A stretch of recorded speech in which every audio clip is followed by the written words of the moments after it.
Welcome to Definitely Maybe Agile, the podcast where Peter Madison and David Shurock discuss the complexities of adopting new ways of working at scale. Hello, Dave. How are you today? Peter, I'm really looking forward to a little bit of a deep dive. Fantastic. And what are we talking about? Well, I don't know what it's like with you, but what's been really interesting the last couple of days here in Vancouver. Yesterday, we had tons of fog really close to the waterline, like and so anybody above that didn't see fog. Anybody below that saw fog. So we've just been a really atmospheric couple of days. All we could hear was foghorns, lots of noises around the ships coming in and out of the Vancouver kind of waters around here. And the reason I'm mentioning that is I feel that's kind of an interesting metaphor for a lot of organizations shouting out about AI. There's definitely noise coming from lots of different places, whether it's, what is it all about, or where should we be going, or you need to be going here or else. There's these sort of warning foghorns going out continuously, and yet it's really unclear what on earth we're supposed to do. And I mentioned that because I was down walking along Stanley Park yesterday looking out. There's fog everywhere, and the foghorns might tell you people are out there, boats are out there, but when you can't see them, it doesn't tell you anything about what's going to happen and where it's going to go. So maybe that's a little bit like the AI thing. There's a lot of companies talking about AI, this, that, and the other, and nobody really knows what the consequences of that. How do I take action to take advantage of? But my thought immediately goes to then, and a lot of them sound like fog. Yes. Wow. The foghorn of AI, the vocabulary that goes with. I think it's an interesting analogy, and where there's certainly, and I've seen this, that organizations are looking at their peers in the marketplace and seeing what they're doing, and hey, that guy down the street, he says he's got AI all over everything. We've got to get AI all over our stuff now too. And there's very much that sort of keeping up with the Joneses type behavior going on. Well, sure. The energizing, like we have to do something, but the vocabulary is not detailed enough. So what does it mean to do AI, be AI, more of it, less of it, whatever it is? And so there's a sort of a, by definition, we're tripping over ourselves with a lot of pressure for action, but not clear what that action could be. It's perhaps also, the foghorn might tell you that there's a ship there, but maybe there isn't. Maybe it's,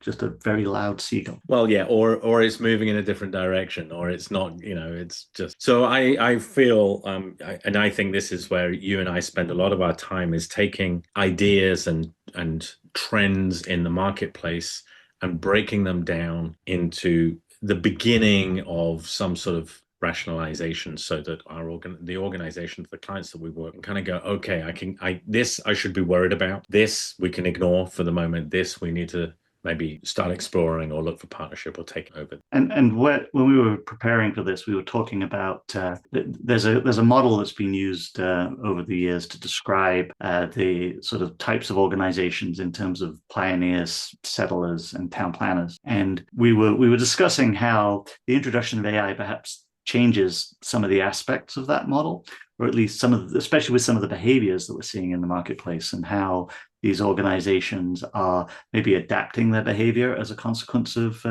AI technologies in the marketplace. And it leads you down some interesting avenues of exploration, perhaps. Yeah, and I kind of like that, bringing an old concept together with, it's no longer new, but with a very recent sort of shift in the transformation space and digital, how they can overlap and where they work and where they change, as you say. Maybe before we dive into it, pioneer, settlers, town planners model, you want to just describe the sort of traditional way that's thought of in transformation circles? So let's think so pioneers are your young, hungry companies that are out there exploring, innovating, creating products. The products are going to sort of mostly work, but they're not necessarily fully fledged yet. They're exploring and innovating, and they tend to be your small startups, tend to often be where fit into that pioneer space. Settlers are the evolution of that. Settlers are where those pioneers have often grown up into, hey, now I've gone and taken that prototype and I've turned it into a product that the marketplace wants, that we can now distribute, and we found a product market fit that's going to be able to scale, and this is where your sort of growing companies often fit, where they're rapidly growing and they're rapidly sort of innovating, but they're much more intentional about they're not exploring as much. They've kind of taken their product and they're starting to figure out how to scale and distribute that.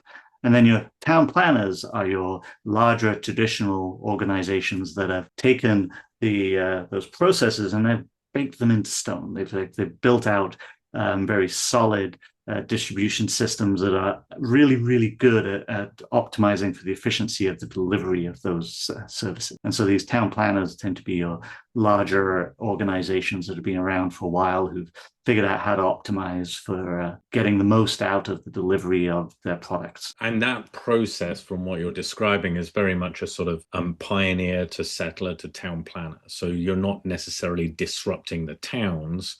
It's more, how do you move new ideas from a pioneer concept which gets absorbed into or used by the settler mindset, if we like, and then that gets sort of regulated / guardrails put in place, and it's sort of locked into a bigger system, which is that town or the town planning. One of the interesting pieces of that model is that it's often thought of as that settlers take their ideas for what am I going to do to scale this from the town planners. They've got large systems, and so the settlers look at those large systems and figure out, well, how is such and such doing this? How are they scaling it? So we're going to take those ideas and we're going to incorporate them into our processes and practices. And similarly, the pioneers would take the ideas of, hey, look, we need to grow, we need to scale this, we need to turn this into an actual operational product.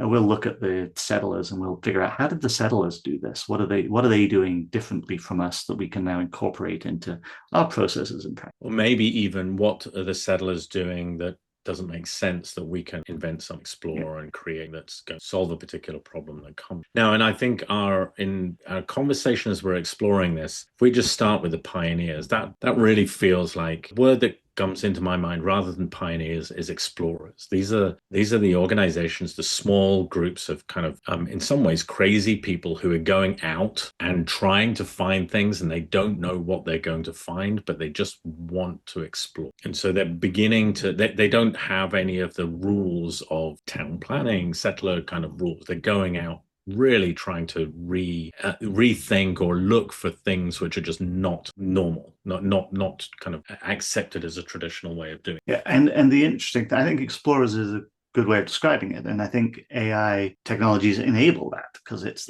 my access to information has suddenly exploded.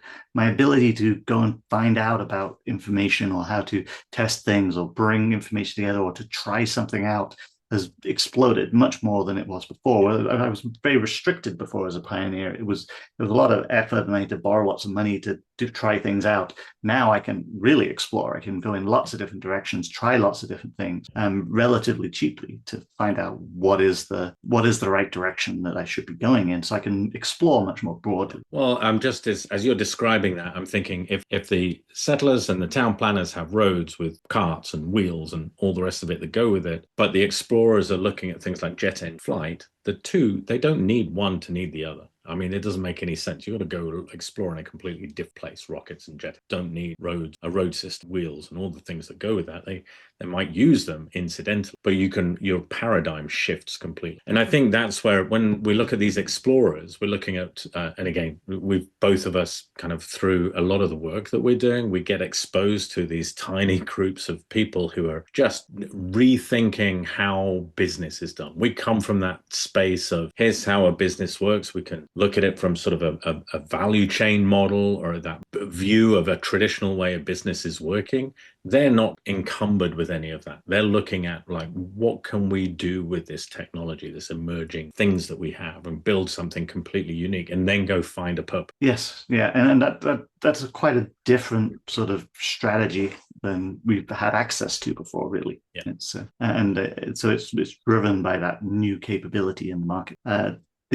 One of the interesting things there is that these organizations that are more in that growth phase, or that settlers phase, are looking at those explorers and saying, "Oh, that looks interesting. I think I could use that." So, which is a reverse of the traditional pattern. Yeah. See. So it's sort of it's coming the other way. It's taking saying, oh, well, how could I take that and incorporate it? Or maybe I'll just buy them.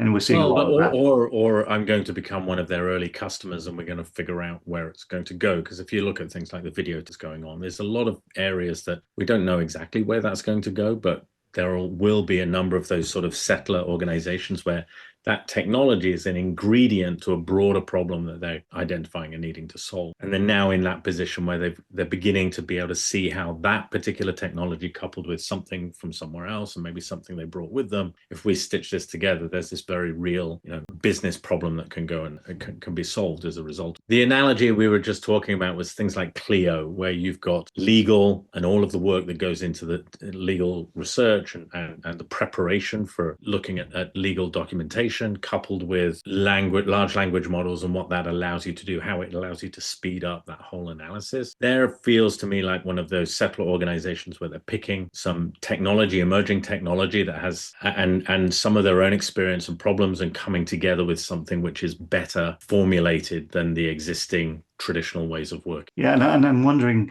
where that goes, and if we were to think of the explorers then becoming more sort of structured in how they do things and how they fit together, and they're not necessarily just coming and settling to operationalize that they're becoming more about, oh, how do I grow and expand and diversify and look at different avenues and different directions I could possibly go in. So these organizations that are in that growth stage, they've now got opportunity to start to look in different directions and where they can potentially go. How does that relate to? Well, the town planners, I think, are looking at all of the chaos going on around them. They're looking at their large structured systems, which are designed to process large amounts, large volumes, looking at, hey, we've got these systems in place and they work, but I need to figure out, how do I take advantage of all of this? How do I start to optimize those systems? But it's very hard at that scale that you've built over all those years to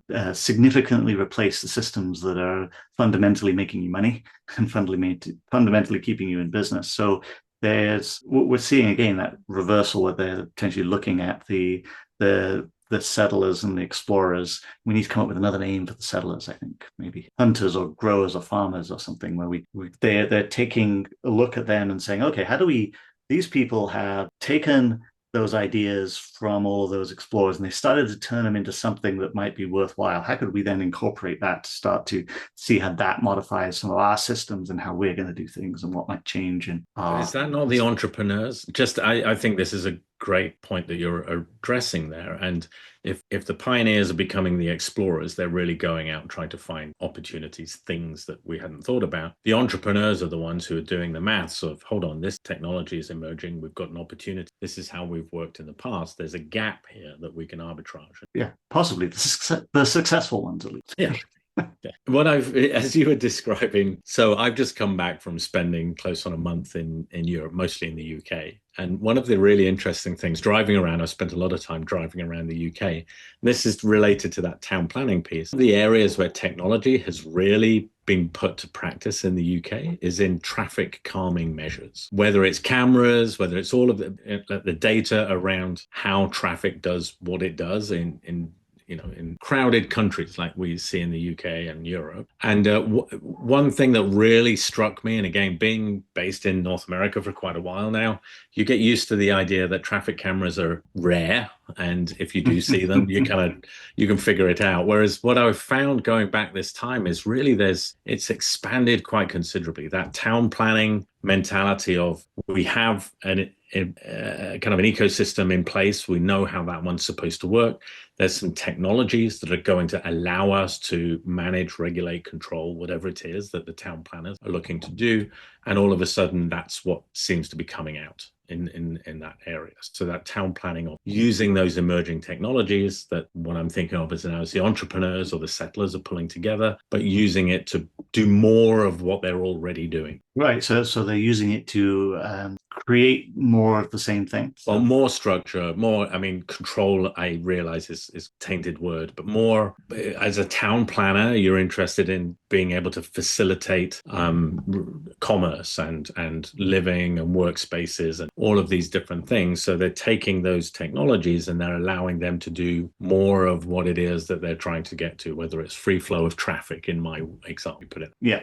Yeah, and well, that brings you into an interesting set of conversations around placing limits and guardrails on things enables you to go faster, because we understand that 100% utilization grinds you to a halt. But anyway, absolutely, yeah. yes. But let's not kind of get dragged off on that one.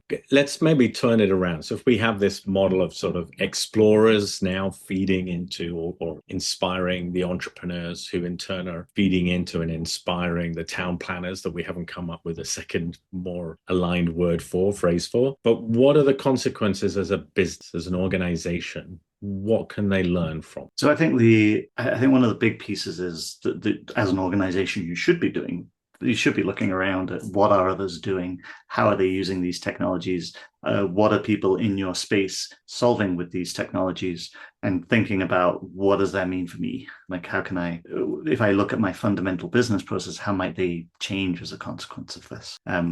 There's that piece of it for sure.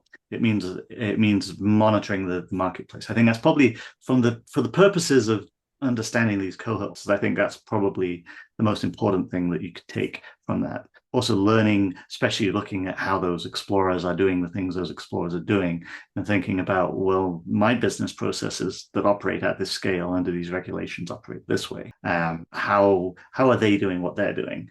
Are there things there that I can incorporate? Is there stuff that I can change? Let me try and paraphrase what I'm hearing, because I think there's some really, and I feel like we're focusing really on the entrepreneur settler space for the minute, because what I feel like there is, number one is we're watching the explorers to find out what do they discover. Yeah. How might we use some of that technical exploration, the results of that, to put it together, stitch it together with an opportunity that we can see from a town planner's perspective that we can put together. But there's another element which I find quite interesting that you're describing, is watching what's happening in that explorer space with a view to understanding how is that going to disrupt what we're up. Yeah. How are they going to break the rules, break the frameworks that we're used to working in? And I feel like that's not just in the entrepreneur settler space, but it's very definitely in the town planner space, because they're probably going to be more impacted by that, not less impacted. When the rules break, that town planning has to reform around different rules. Yes, exactly. Otherwise, you may find yourself in a Kodak moment. There's a famous story there. Yes. It's understanding and being prepared for it, because there may be potential that it doesn't seem like it will fit into something that you're doing. But finding the right way to understand, because that's another clear aspect of this. You really truly need to understand the value chains within your own organization to understand how these technologies might be applied, where might they be applied, and if you're not seeing something in the marketplace you expect to, then perhaps that gives you an advantage. But I'm thinking, as you're describing that, I'm thinking the town planner space is looking to the explorers and the settlers for things that they can use. Yes. Because there's no point looking at they're looking at the entrepreneurs and the settlers, not the explorers. There's no point looking at the explorers. That's not going to translate into something that the town planner groups can. If you're a large organization, say you're working in insurance, you've been doing insurance for decades, you're not looking at how the insurance market might suddenly be torn apart and reinvented as a consequence of what's happening in that explorer space. You're looking at what are the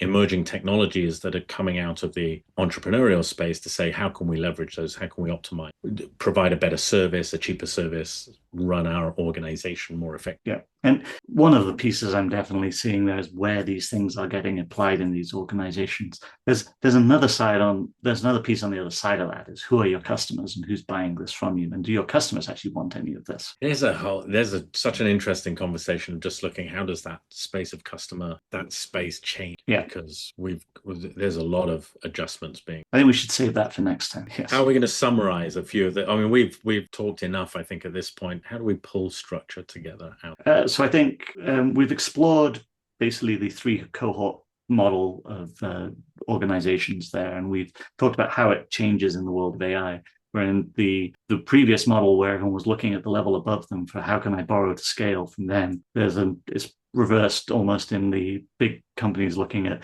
how can I incorporate this into my environment by looking at what they're doing. So that's a key piece of this. And I think the second one is that if you're not doing that, then start doing that.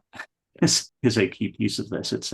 It is critical to understand how people are doing this in the marketplace and where they're being effective and where they're not being effective. And getting a good handle and understanding on this. What else might you add to that? That gives us two. You get the third. I feel that one of the kind of realizations I'm stepping away with, which I find very interesting, is we've not talked about AI. We did at the beginning, but now we're moving away. And I think that one it's already changing the language, taking that out. So as a town planning larger organization that's worried about continuing to deliver a predictable service to their clients and so on, they're looking for accelerators. They're looking for technologies coming out of the entrepreneurial space that are going to allow them to be more effective at what they're doing. And they're looking to the explorer space for warnings on the horizon about how their world might dramatically change as the sort of foundations are shaken and challenged and sort of worked with. In the entrepreneurial space, I find this interesting piece of looking towards the areas room for improvement from the town planner piece, with the emerging ideas, technologies, trying out different things that are coming out of the explorers and feeling like those ingredients, how do they stitch them together to create something that has value right now that can be kind of sold upwards. So that one